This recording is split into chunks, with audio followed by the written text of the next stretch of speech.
Sir, பொதுவா காட்டுல என்ன நடக்கும்? வேடர்கள் வந்து வலை விரிப்பாங்க, அதுல மான்கள் மாட்டும் இல்லையா? ஆனால் இந்த காதல் காட்டில் மட்டும்தான் மான்கள் வலை விரிக்க அதில் வேடர்கள் அகப்படுகிறார்கள். ஐயா, அந்த காலத்துலதான் ஆண்களால பெண்களுக்கு கொடுமை நடந்தது. ஆனா இன்னைக்கு என்ன தெரியுமா நடக்குது? சில பெண்களால் பல ஆண்களுக்கு காதல் என்னும் பெயர்ல கொடுமை நடந்துட்டு தான் சார் இருக்கு. சபாஷ். ஐயா, ஒரு பையனும் ஒரு பொண்ணும் படிக்கிறாங்கன்னு வச்சுக்கலாம். லவ் பண்ணிட்டு இருக்காங்க. அந்த பையனால படிக்க முடியாது, சாப்பிட முடியாது, தூங்க முடியாது. ஆனா இந்த பொண்ணுங்க இருக்காங்க பாருங்க, நல்லா 3 நேரம் நல்லா சாப்பிடுவாங்க, நல்லா கொரட்டை விட்டு தூங்குவாளுங்க. எக்ஸாம் ரிசல்ட் வரும், பொண்ணுங்க கையில டிகிரி சர்டிபிகேட், பசங்க கையில டிகிரி கிளாஸ் தான் சார் இருக்கு. எக்ஸாம்பிளுக்கு நம்ம 10th plus 2 ரிசல்ட் எடுத்துக்கலாம்.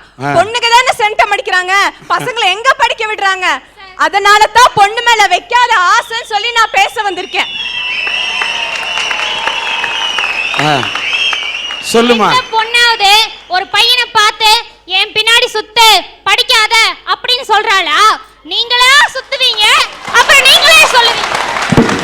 ஐயா ஒரு நிமிஷம் வாங்க ஐயா. இவங்க 2 பேரும் சொல்றாங்கல்ல, அந்த பொண்ணு சொல்லுது எவடா சுத்த கேட்பாங்களான்னு. இதெல்லாம் தேவையே கிடையாது. ஒரு நல்ல பைக் எடுத்துட்டு போனோன்னு வைங்க, லவ் ஆட்டோமேட்டிக்கா வரும். இப்ப ஒரு பைக் அரஞ்சரி பின்னாடி தூக்கிட்டு நிக்க இப்படி, அந்த பைக் எடுத்துட்டு போனோன்னு வைங்க, 2 லவ் சேர்ந்தா அப்படி வரும். இதே ஆக்சிடென்ட் கார் ஒன்று அறிஞ்சிருக்கு, அதை எடுத்துட்டு போனோன்னு வைங்க, 5-6 லவ் சேர்ந்தா அப்படி வரும். அதே வண்டி ஆக்சிடென்ட் ஆச்சுன்னு வைங்க, எல்லாரும் விட்டுட்டு ஓடி போயிடுவாங்க. சார், இவரு காசு காசுன்னு சொல்றாருல, இந்த காசு காசுன்னு சொல்றவங்களுக்கு லவ்வோட ஃபீலிங் புரியாது, லவ்வோட சஃபரிங் புரியாது. சில பொண்ணுங்க இருக்காங்க, எப்படி தெரியுங்களா, பசங்களோட பாக்கெட் மணியை காலி செய்யறதுக்குனே இருப்பாங்க. வீட்டுல 3 நேரம் கூட முழுசா சாப்பிட்டு இருக்க மாட்டாங்க. வீட்டுல குடிக்க கஞ்சி தண்ணி கூட அங்க வழி இருக்காது. ஆனா பசங்களோட வெளியே வந்தா மட்டும் பீஸா பீஸான்னு பிசாசு மாதிரி அலையறாளுங்க. இவனும் கேட்டுட்டாளேன்னு சொல்லி எல்லா காசையும் அவளுக்கு செலவு பண்ணி கடைசியில ஓட்டையாண்டியா தான் நிக்கிறான். பஸ் கூட காசு இருக்காது சார். இது அப்படிதான் ஐயா. இங்க பாருங்க, இவங்க எல்லாம் கஷ்டப்பட்டு காதலிப்பாங்க, அடுத்தவன் கூட்டு போயிடுவான். அவன் கஷ்டப்பட்டு காதலிப்பான், இவன் கூட்டு போயிடுவான். ஏன் தெரியுங்களா? காசுதான். இடையில காசு எங்க நிக்குதோ அங்க அவன் கூட்டி போயிடுறான். உண்மையான காதல்ன்றது மனசை பார்த்து வரணும் சார். இன்னைக்கெல்லாம் காதல் வருது. திங்கக்கிழமை 2 பேரும் பாத்துக்கிறாங்க, செவ்வாய்க்கிழமை ஹாயா, புதன்கிழமை ஐ லவ் யூங்கறான், வியாழக்கிழமை 2 பேரும் ஓடி போறாங்க, வெள்ளிக்கிழமை விட்டுட்டே போயிடுறாங்க. இதுதான் உண்மையான காதலா சார்? உண்மையான காதல்ன்றது பணத்தை பார்த்து வரக்கூடாது சார், குணத்தை பார்த்து வரணும் சார்.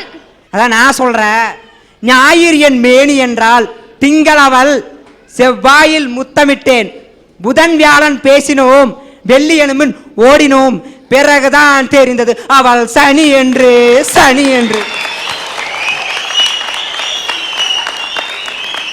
அப்பா, உனக்கு வேண்டுமானால் அவள் சனி, காதலி கிடைக்காமல் போனால் அவள் சனி, காதலி கிடைத்து விட்டால் அவனுக்கோ இதய கனி.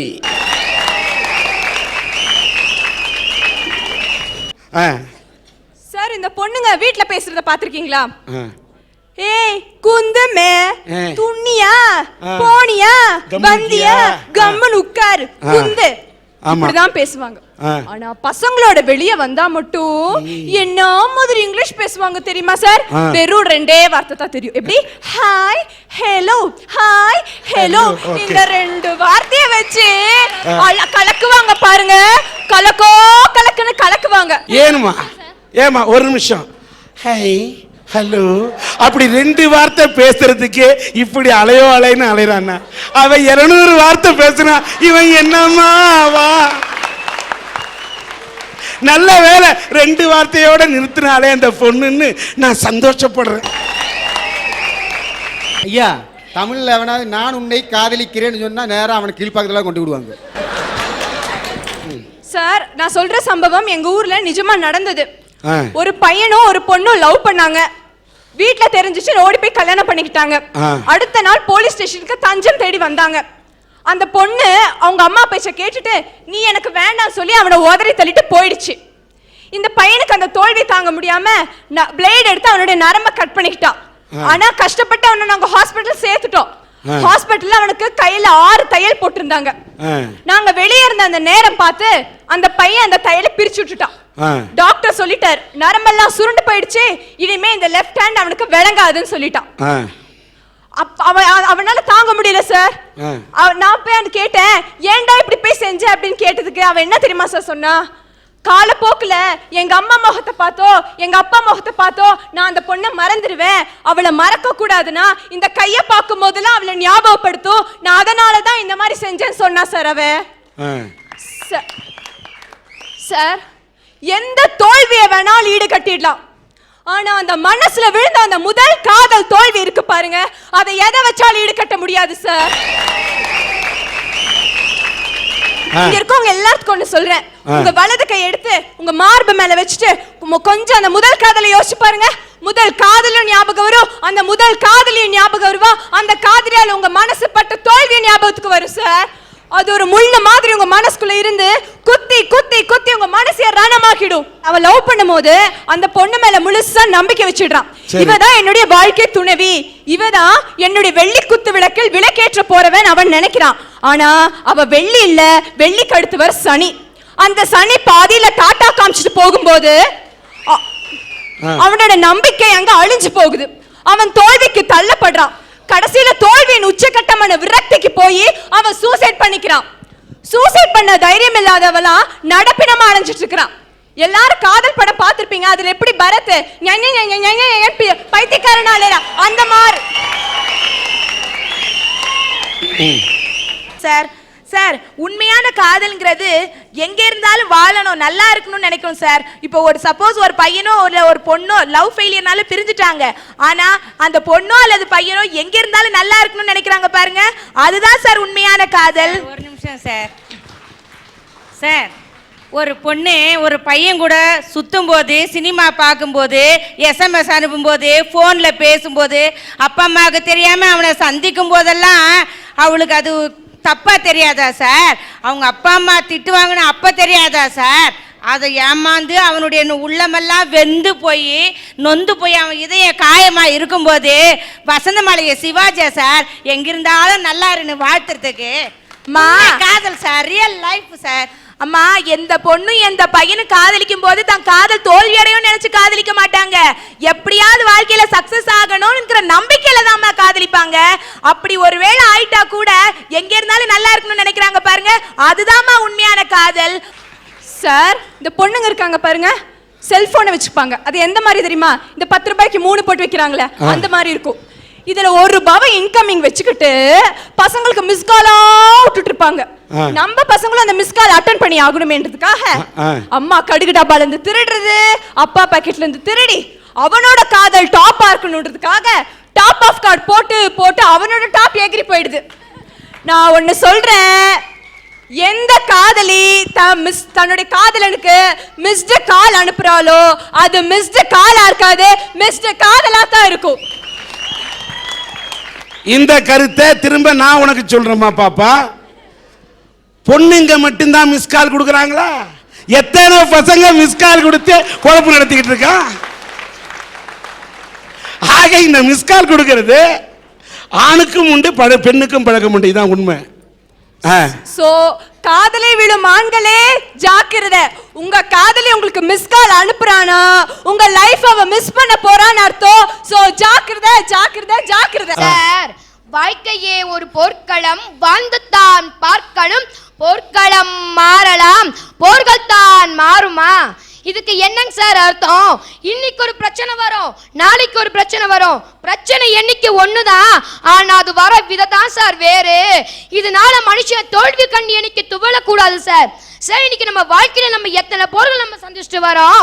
மரணத்தை எதிர்த்து உயிர் நடத்துகின்ற போர், சோம்பலை எதிர்த்து மனம் நடத்துகின்ற போர், வறுமையை எதிர்த்து வாழ்க்கை நடத்துகின்ற போர், அறியாமையை எதிர்த்து அறிவு நடத்துகின்ற போர். இதெல்லாம் விட மனித வாழ்க்கையின் ஆரம்பமே போராடி ஜெயிக்கிறது தான் சார். லட்சக்கணக்கான உயிரணுக்கள்ல போராடி ஜெயித்து வர ஒரே ஒரு உயிரணு தான் தாயின் வயிற்றுல கருவா வளருது. அப்படி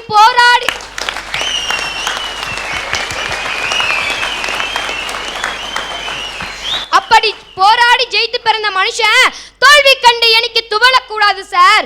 தோல்வி நிலையென நினைத்தால் மனிதன் வாழ்வை நினைக்கலாமா?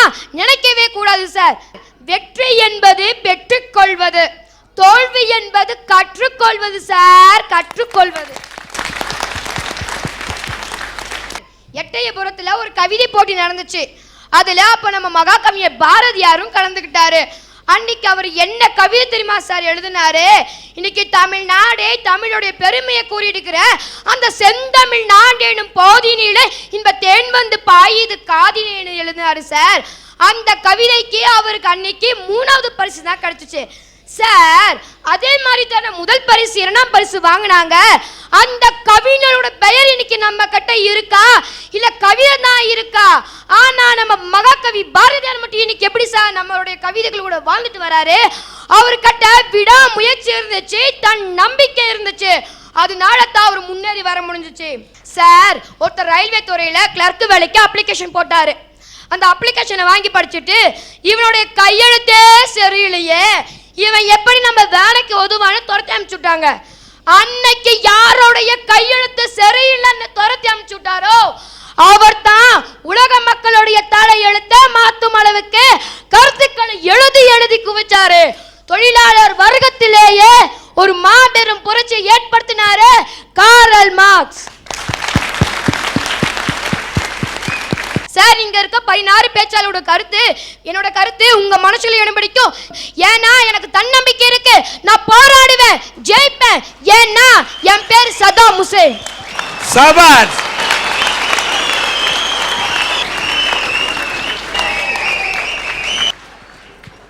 ஒன்றை இத்தனை 16 பேர் வந்திருந்தா கூட தாய் 8 அடி பாய்ந்தால் குட்டி 16 அடி பாயும் என்று சொன்னார்கள்.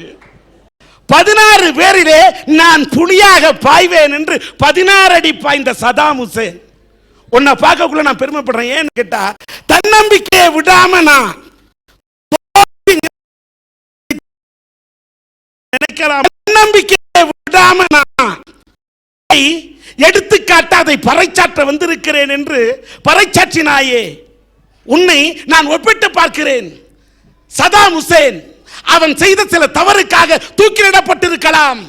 ஆனால் உலக வரலாற்றிலே சதாம் ஹுசைனுக்கு இருந்த துணிச்சலும் தன்னம்பிக்கைக்கும் யாருக்காவது இருக்குமா என்று கேட்டால் என் கோணத்திலே சதாம் ஹுசைன் அவன் தன்னம்பிக்கை ஒரு உதாரணம். ஒரு சதாம் ஹுசைனை தூக்கிலிடப்பட்ட நேரத்திலே இந்த உலகம் கண்ணீர் வடித்தது. மனிதநேயம் உள்ளவர்கள் கண்ணீர் வடித்தார்கள். சதாம் ஹுசைனை தூக்கிலிடலாம், ஆனால் தன்னம்பிக்கையை தூக்கிலிட முடியாது என்பதை பறைச்சாற்ற வந்த சதாம் ஹுசைனை உன்னை வாழ்த்துகிறேன்.